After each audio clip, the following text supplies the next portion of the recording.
Hello everyone, আসসালামু আলাইকুম। আপনাদের সবাইকে আমন্ত্রণ জানাচ্ছি আমাদের নিয়মিত আয়োজন নারী উদ্যোক্তার সাফল্য অনুষ্ঠানে। সাথে আছে আমি হাসিনা আনসার। প্রতি পর্বে কিন্তু আমাদের স্টুডিওতে একজন অতিথি উপস্থিত থাকেন। আজকে আমাদের মাঝে উপস্থিত আছেন উম্মে উমামা পিয়া। পুরো অনুষ্ঠান জুড়েই কিন্তু তিনি আমাদের সাথে থাকবেন। আমরা আজকে জানবো তার জানা অজানা সব তথ্য এবং নারী উদ্যোক্তা হয়ে ওঠার গল্প। চলুন চলে যাই দর্শক আমরা উম্মে উমামা পিয়ার কাছে। উম্মে উমামা পিয়া, কেমন আছো? আলহামদুলিল্লাহ, অনেক ভালো আছি। আপনি কেমন আছেন? আমিও খুব ভালো আছি। তোমার পরিচয় দর্শকদের উদ্দেশ্যে তুমি দাও। ওকে, আমি হচ্ছে উম্মে উমামা পিয়া। আমার পেজের নাম হচ্ছে রিনাস ক্রিয়েশন। আমি হচ্ছে পড়াশোনা করছি আর হচ্ছে পাশাপাশি বেকিং করছি, বিজনেস করছি আর পারিপার্শ্বিক মানুষদের নিয়ে আছি, এই তো। খুব সুন্দর, খুব সুন্দর উদ্যোগ তোমার। আচ্ছা, এডুকেশনাল ব্যাকগ্রাউন্ডটা কি তোমার? এডুকেশনাল ব্যাকগ্রাউন্ড বেসিক্যালি হচ্ছে আমার ব্যাচেলার আমি কমপ্লিট করেছি ইউনাইটেড ইন্টারন্যাশনাল ইউনিভার্সিটি থেকে, and now I am pursuing my MBA from UIU। আচ্ছা, কংগ্রাচুলেশন। Thank you. তো হচ্ছে তুমি এই যে উদ্যোক্তা হলে, এই অনুপ্রেরণাটা কোথা থেকে পেলে? অনুপ্রেরণাটা বলতে গেলে প্রতিটা মেয়ের বা প্রতিটা নারীরই আমার মতে হচ্ছে তার আম্মু থাকে তার অনুপ্রেরণা। আমার আম্মুর নাম হচ্ছে রিনা আলম। উনিও একজন উদ্যোক্তা। অ্যান্ড আমার আব্বুর নাম হচ্ছে মোহাম্মদ জাহাঙ্গীর আলম। আমার আব্বু হচ্ছে ওন বিজনেস রান করে, এখন হচ্ছে রিটায়ার্ড। সো আমি হচ্ছে টোটালি বলতে গেলে আমার অনুপ্রেরণাটা আমি আমার বাবা মা থেকেই পেয়েছি। আসলে ফ্যামিলি সাপোর্ট না করলে আসলে কোনো কিছুই করা সম্ভব না। তো তোমার মতে উদ্যোক্তা হওয়া একজন নারীর জন্য কতটা ইম্পর্টেন্ট, মানে কি ভূমিকা রাখে নারীর জীবনে?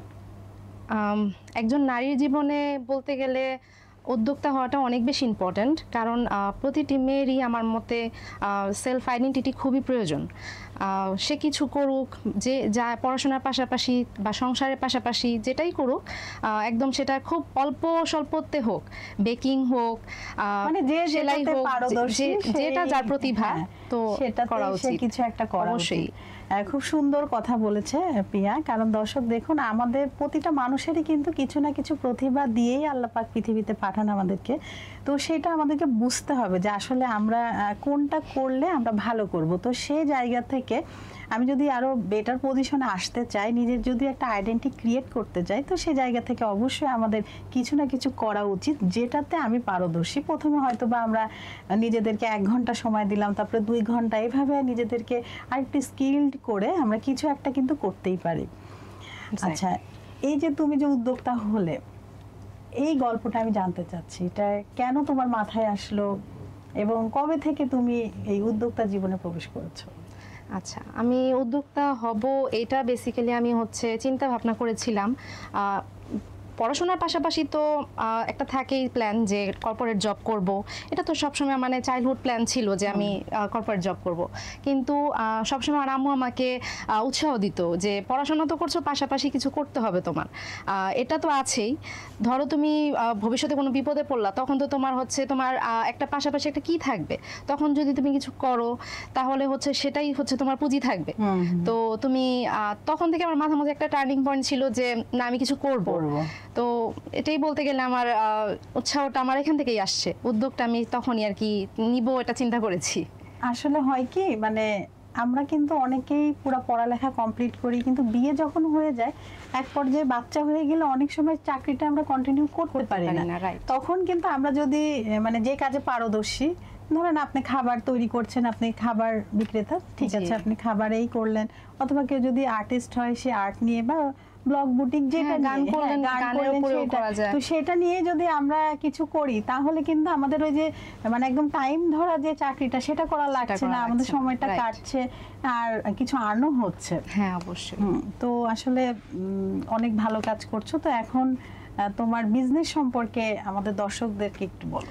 ওকে, বিজনেস সম্পর্কে হচ্ছে আমার একদমই স্টার্ট আপ বিজনেস। আমি হচ্ছে বেকিং নিয়ে আর কি কাজ শুরু করেছি। সেটা হচ্ছে ওয়েডিং থিমের কেক অথবা বার্থডে কেক, অথবা হচ্ছে যে কাস্টমাইজ যে কোনো ডিজাইনের কেক, সেটা হচ্ছে আমার পেজের নাম হচ্ছে রিনাস ক্রিয়েশন। আমার আম্মুর নামেই আমি পেজটা করেছি, যেহেতু আমার আম্মুর থেকেই আমি সব কিছু করার অনুপ্রেরণা পেয়েছি।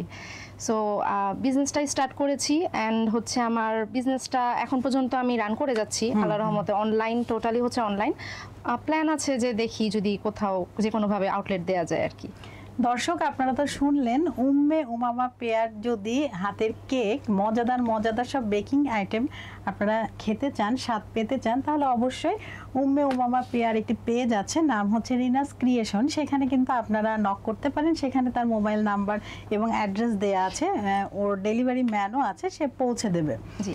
কয়টা থেকে কয়টা পর্যন্ত সবটা? এটা হচ্ছে 24 আওয়ার্স। ও 24 আওয়ার, এটা তো অনেক বড় একটা মানে সুন্দর সংবাদ যে আপনাদের জন্য দর্শক, আপনারা যে কোনো সময় কিন্তু অর্ডার দিতে পারবে। এবং অর্ডারের নিয়মটা কি, মানে একদিন আগে নাকি? মিনিমাম 2 দিন আগে অর্ডার করতে হবে। আর বড় ধরনের যে অর্ডারগুলো, সেটা আপনি মিনিমাম, আমাদের হচ্ছে মিনিমাম আপনি 2 দিন আগে যদি অর্ডার প্লেস করেন, সেটা হচ্ছে আমি কাস্টমাইজ করে বা যেভাবেই হোক আমি 2 দিনের মধ্যে আমি পৌঁছে দেওয়ার চেষ্টা করি। ঢাকার বাইরেও কি ব্যবস্থা না, আছে? যেহেতু কেক বা ডেলি বেকিং আইটেম, সেটা হচ্ছে ঢাকার বাইরে আর কি করা হচ্ছে না এখন পর্যন্ত। তার ভবিষ্যতে দেখি, চিন্তা ভাবনা করতে পারি। আচ্ছা, মানে তোমার জীবনের এমন মুহূর্ত কখনো এসেছে যে বা ছিল যে তুমি উদ্যোক্তা যে হলে, এই হওয়াটা মানে তোমার জন্য জরুরি খুব, এরকম মনে হয়েছে কখনো? জি, আমার এরকম মনে হয়েছে। বেসিক্যালি হচ্ছে প্রতিটা মেয়েরই আমার মনে হয় একটা লাইফের একটা টার্নিং পয়েন্ট থাকে, যখন সে হয়তো একটা মেয়ে তো অবশ্যই, মানে একটা মেয়ে হয়ে জন্ম নেয়, তখন তো অবশ্যই অনেক রকম বাধা বিপত্তি হোক বা বাবা মা একটা মানে সবকিছু বিপদ থেকে রক্ষা করে রাখে। কিন্তু হচ্ছে যখন হচ্ছে বিয়ে হয়, তখনও অনেক বাধার সম্মুখীন হয় যে কি করবে না করবে। তো আমার লাইফে বলতে গেলে এখন পর্যন্ত তো আমি ওরকম কোনো বাধা হয়নি, কিন্তু তাও কিছু পারিপার্শ্বিক মানুষজন তো বলেই যে কি করবে, এত পড়াশোনা করেছে, এখন পর্যন্ত অনেক প্রতিবন্ধকতা। তো আমার বেসিক্যালি হচ্ছে আমাকে বলে যে পড়াশোনা করেছো, পাশাপাশি হচ্ছে কিছু করছো না, এখন পর্যন্ত কর্পোরেট জব হচ্ছে করতেছো, ঠিক আছে, কিন্তু হচ্ছে এখন কি, এখন বিয়েটা তো করতে হবে, বিয়ে নিয়ে তো অনেক পুরান ঢাকার আমরা, তো অনেক প্যারা দেয়। তো ইভেন এটাও বলে যে হয়তো বলতে গেলে যে এত পড়াশোনা করে কি করে ফেললা। তো তখন আমার মনে হয় যে তখন ওই চিন্তাটা মাথার মধ্যে আমার এসেছিল যে না, যেহেতু মানে এত কিছু যেহেতু শুনেছি, অবশ্যই কিছু করতে হবে আমার। না, তুমি খুবই ভালো করেছো। কারণ দর্শক, যখন আমাদের এ ধরনের বাধা আসবে, এই বাধাগুলোতে একদম উমামার মতোই কিন্তু আপনাদেরকেও হাসি মুখে এই বাধার উত্তরটা দিতে হবে কাজের মাধ্যমে। কেউ যদি আপনাকে কখনো মানে সাউন্ড আসবে, নেগেটিভ সাউন্ড যদি আসে, তো প্রথমে তাকে বুঝান যে না, বিষয়টা এরকম। তারপর সে যদি না বুঝে, তাহলে তাকে কাজ দিয়ে বুঝান। আর কাজ দিয়েও যদি সে না বুঝে, তখন আপনি চিন্তা করবেন আসলে সে বুঝবে না, সো তাকে আর বোঝানোর দরকার নেই, তখন হয়তো বা তাকে আপনি লিভ করতে পারেন। বাট প্রথমে তাকে একটু সুযোগ দিন, যেমন পিয়া সবাইকে সুযোগ দিয়েছে, এই জন্য আজ পিয়া একজন সফল উদ্যোক্তা। তোমার এই বিজনেস সম্বন্ধে মানে ফিউচার পরিকল্পনা কি সম্পর্কে? আচ্ছা, ফিউচারের চিন্তা ভাবনা হচ্ছে, আমি যেহেতু এটা বেকিং আইটেম দিয়ে শুরু করেছি, আমার এখন প্ল্যান, এই পর্যন্ত প্ল্যান হচ্ছে আমি ডেজার্ট আইটেম এটাতে ইনক্লুড করব, সকল ধরনের ডেজার্ট আইটেম। প্লাস হচ্ছে আমার আরেকটা পরিকল্পনা আছে, আমি হচ্ছে একটা রিনাস ক্রিয়েশন একাডেমি দিব, যেটাতে হচ্ছে আমি বেকিং শিখাবো। সো এটা হচ্ছে আমার মেন এখন পর্যন্ত সবচেয়ে বড় প্ল্যান আমার রিনাস ক্রিয়েশন নিয়ে। বাহ, দারুণ। আমরা আশা করি তোমার এই প্ল্যাটফর্মটির শাখা পুরো বাংলাদেশে হবে এবং বাংলাদেশ ছড়িয়েও আন্তর্জাতিক পর্যায়ে যেন চলে যায়, সে আশাটা রাখছি। তুমি তোমার কাজগুলো সুন্দর করে যাও, খুব সুন্দর হচ্ছে তোমার কাজগুলো। আচ্ছা, বিজনেস ইন্ডাস্ট্রিতে অনেক চ্যালেঞ্জ, এখন তুমি এ বিষয় নিয়ে কি কোনো সংশয় আছে যে তুমি কি আসলে এই চ্যালেঞ্জের মানে মুখোমুখি হয়ে মানে টিকে থাকাটা এখন অনেক বড় একটা বিষয়, কারণ অনেকেই কিন্তু বেকিংটা করছে। হ্যাঁ, আপনি দেখবেন যে এখন কিন্তু ম্যাক্সিমাম মানুষই হচ্ছে, কারণ এটা একটা ইজি ক্যাচ বেকিংটা, তো মানুষ মনে করে কি যে বেকিংটা শিখে আমি কিছু একটা করে ফেলি। বাট আমি মনে করি যে সবাই কিন্তু অনেস্ট থাকতে পারে না, এটা সবাই কিন্তু হচ্ছে ইনগ্রেডিয়েন্টস গুলো একদম ভালো অথেন্টিকটা দিতে পারে না, অথেন্টিক সোর্সটা চিন্তা করে না। ভালো রাখতে হবে। তো আমার মনে হয় যে মানটা যেখানে ভালো বলো, সেটাতে আমার মনে হয় চ্যালেঞ্জটা অবশ্যই আমি সম্মুখীন হব না, কারণ হচ্ছে আমি সবসময় আমার ফার্স্ট চয়েস থাকবে অলওয়েজ হচ্ছে অথেন্টিক সোর্সটা আমি বিবেচনা করব। এবং গ্রাহক কি পছন্দ করছে, এখন বর্তমানে কি ট্রেন্ড চলছে, সবসময় আপডেট থাকতে হবে। তুমি কি মনে করো যে একজন সফল উদ্যোক্তা হতে গেলে আসলে তার কি কি গুণাবলী দরকার, বা কিভাবে সে একজন মানে সফল উদ্যোক্তা হতে পারে, সে বিষয়ে কিছু বল। আমার মনে হয় যে সবচেয়ে বেশি ইম্পর্টেন্ট উদ্যোক্তাদের হচ্ছে মোটিভেটেড করতে হবে। মানে একটা মোটিভেশন, আপনি উদ্যোক্তা হলেন বাট আপনার পাশে একজন মানুষ আছে, তাকেও আপনার মোটিভেশন দিয়ে হচ্ছে আপনাকে এগিয়ে নিয়ে যাওয়ার চিন্তা ভাবনা থাকতে হবে। অনেকের মধ্যে জেলাসি ফ্যাক্টর কাজ করে, কিন্তু আমার মনে হয় যে জেলাসি ফ্যাক্টরটা আপনি বাদ রেখে আপনার হচ্ছে কিভাবে আপনি আরেকজনকে নিয়ে আগাবেন সেটা চিন্তাটা, আমার মনে হয় সেই গুণটা থাকা সবচেয়ে বেশি ইম্পর্টেন্ট একজন উদ্যোক্তার।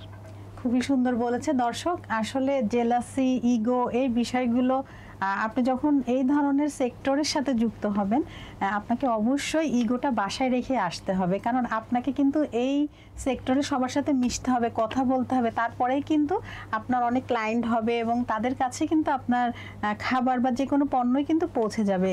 এই সময়টা যদি আপনার বিহেভটা সেরকম না থাকে এবং জেলাসি প্লাস ইগোর সমস্যা, তখন কিন্তু আপনি একজন সফল উদ্যোক্তা হতে পারবেন না। তো এই বিষয়গুলোও কিন্তু আমাদের মাথায় রাখতে হবে। নলেজ, স্কিল অ্যান্ড অ্যাটিটিউড, এই তিনটা সমন্বয়ে কিন্তু একজন সফল মানুষ, সফল উদ্যোক্তা মানে যেটাই বলেন হওয়া সম্ভব।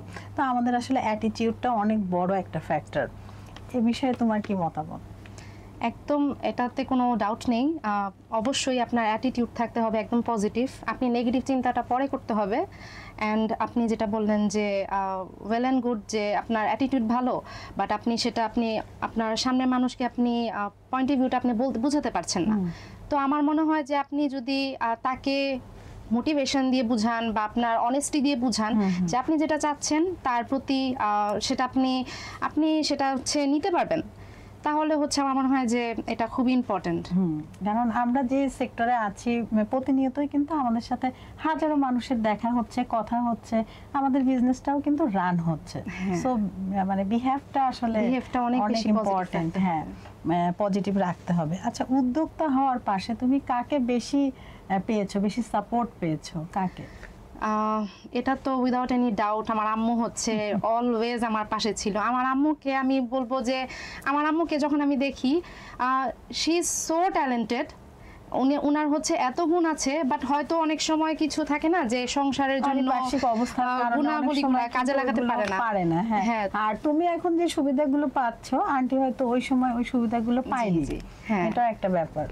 এটাই আমার আম্মুর অনেক গুণ, কিন্তু আমি মনে করি যে হয়তো সে আরো একটু গুণ, মানে আরেকটু যদি চান্স পেতো তাহলে হয়তো সে আরো কাজে লাগাতে পারতো। বাট হ্যাঁ, আমি আমার আম্মুকে সবসময় আমার পাশে পেয়েছি।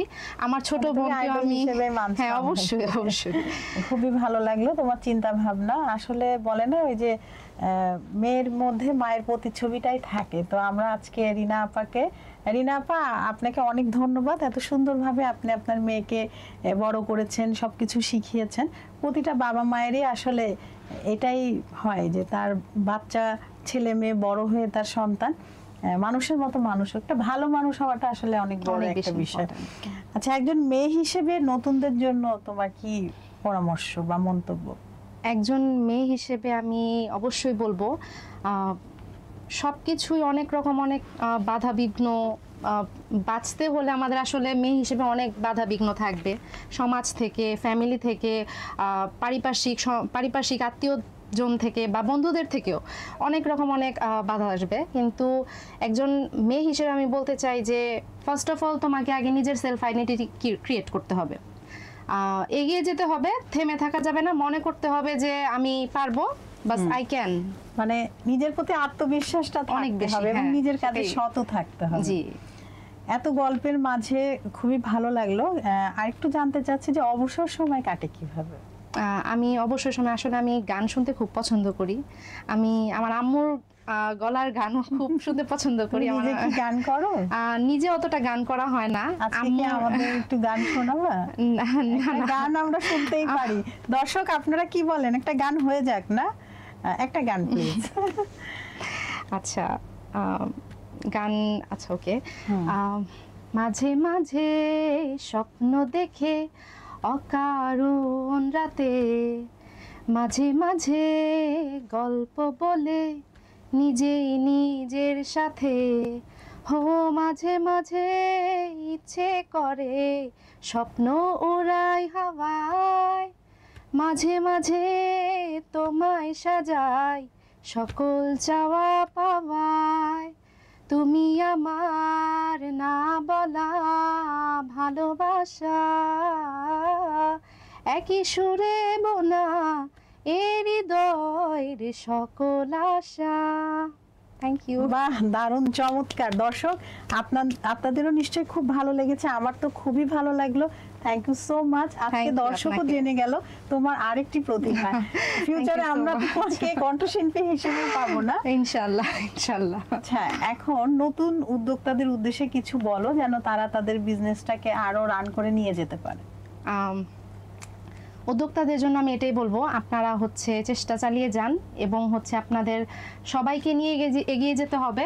তাই হচ্ছে আপনারা চেষ্টা করে যান যে সব কিছু বাদ দিয়ে, জেলাসি বলেন, ইগো বলেন, এগুলো সব কিছু বাদ দিয়ে সবাইকে নিয়ে আমরা এগিয়ে যাই, দেখবেন যে আমরা অনেকগুলো উদ্যোক্তা তৈরি করতে পারবো। Thank you. দারুণ বলেছো, খুবই সুন্দর।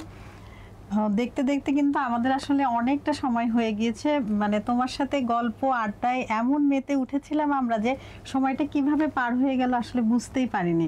তোমাকে অনেক ধন্যবাদ, আমাদের এই অনুষ্ঠানে তুমি এসেছো, তোমার মূল্যবান সময় থেকে সময় বের করে অসংখ্য ধন্যবাদ। এবং তোমার কেমন লাগলো আমাদের প্রোগ্রামে? সবচেয়ে ভালো লেগেছে, বিশেষ করে আমি আপনাকে অনেক বেশি অ্যাডমায়ার করি। Thank you. আমি হচ্ছে মেইনলি আমার এই জগৎটা বেছে নেওয়ার আরেকটা রিজনও হচ্ছে আপনার পাশে আমি বসবো বা আপনার কাছে আমি আসবো। মাই প্লেজার, মাই তো আমি বলতে চাই যে আমার খুবই ভালো লেগেছে আপনার পাশে বসে বা আপনার সাথে কথা বলতে পেরে। সো আপনাকে অনেক ধন্যবাদ এবং অনেক বেশি ধন্যবাদ 21সংবাদ.com-কে। সো আচ্ছা, Thank you. দর্শকের উদ্দেশ্যে কিছু বলো।